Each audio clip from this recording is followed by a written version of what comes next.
ಇನ್ನು ರಾಜಣ್ಣ ಅವ್ರನ್ನ ಅಧ್ಯಕ್ಷ ಮಾಡಿದ್ದು ಒಂದಿನ ಎಸ್.ಎಂ. ಕೃಷ್ಣ ಸರ್ಕಾರ. ಡಿ.ಕೆ. ಶಿವಕುಮಾರ್ ಹೇಳಿಕೆಗೆ ಸಿದ್ದರಾಮಯ್ಯ ಪ್ರತಿಕ್ರಿಯೆ ಕೊಟ್ಟಿದ್ದಾರೆ. ಡಿ.ಕೆ. ಶಿವಕುಮಾರ್ ಹೇಳಿದರು, ನಾವೇ ಅವ್ರನ್ನ ಅಧ್ಯಕ್ಷರನ್ನಾಗಿ ಮಾಡಿದ್ವಿ ಅಂತ. ಅಧಿಕಾರದಲ್ಲಿದ್ದಾಗ ನಾವು ಮಾಡಿದ್ವಿ ಅನ್ನುವಂಥ ತಪ್ಪಾಗುತ್ತೆ. ಅವ್ರು ಮಾಡಿದ್ರು ಇವು ಮಾಡಿದ್ರು ಅನ್ನುವಂಥ ಪ್ರಶ್ನೆ ಬರಲ್ಲ.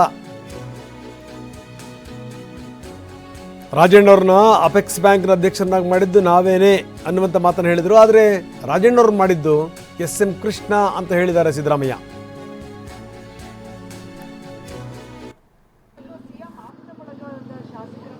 ನನಗೆ ಸ್ಟಾಪ್ ಅಂತ ನಿಮ್ಗೆ ಗೊತ್ತಿದೆಯಾ?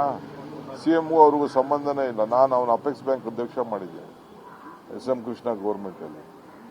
ಅವರು ಜನತಾ ಪಾರ್ಟಿಲಿದ್ದರು, CM ದಳದಲ್ಲಿದ್ದರು. ನಾನು ಕಾಂಗ್ರೆಸ್ಸಲ್ಲಿ ನಾನು ಅವನ್ನ ಅಪೆಕ್ಸ್ ಬ್ಯಾಂಕ್ ಅಧ್ಯಕ್ಷ ಮಾಡಿದ್ದೀನಿ ಅಂತ ರಾಜಣ್ಣ ಕೇಳಿ ಅವರು ಹೇಳ್ತಾರೆ. ಈಗ CM ಅವ್ರಿಗೆ ಆಪ್ತೆ ಅಂತದ್ದು, ನನಗೂ ಆಪ್ತಾರೆ. ಯಾರು ಆಪ್ತರಿಲ್ಲ? ನಾನು CM ಆಪ್ತರಲ್ವಾ? ನಾವಿಬ್ರು ಬ್ರದರ್ಸ್ ಥರ ಇದು ಕೆಲಸ ಮಾಡ್ತಾರಲ್ವಾ? ಈ ಥರ ಯಾವ್ದಾದ್ರು ಒಂದು ಇಶ್ಯೂ ಗೌರ್ಮೆಂಟಲ್ಲಿ ಲಾಸ್ಟ್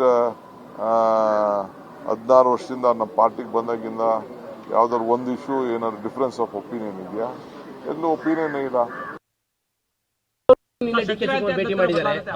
ಮಾಡಲಿ, ಅದು ಮಾಡಬೇಡಿ ಅಂತ. Is a president of the party, D K. Shivakumar. What is wrong in that? Is a president of the party. KPCC ಅಧ್ಯಕ್ಷರು ಯಾರು? ಯಾರು? ಅಧಿಕಾರದಲ್ಲಿದ್ದಾಗ ನಾನು ಮಾಡದೆ ಅವ್ರು ಮಾಡದೆ ಅನ್ನೋದು ಮುಖ್ಯ ಅಲ್ಲ. ಎಸ್.ಎಂ. ಕೃಷ್ಣ ಅವರು ಮುಖ್ಯಮಂತ್ರಿ ಇದ್ದರು. ಅದರಿಂದ ಸರ್ಕಾರ ಮಾಡಿತ್ತು, ಅದ್ರ ಪ್ರಶ್ನೆ ಬರೋದೇ ಇಲ್ಲ. ಅವ್ರು ಮಾಡೋದೋ ಇವ್ರು ಮಾಡೋದೋ ಅನ್ನೋ ಪ್ರಶ್ನೆ ಬರೋದು.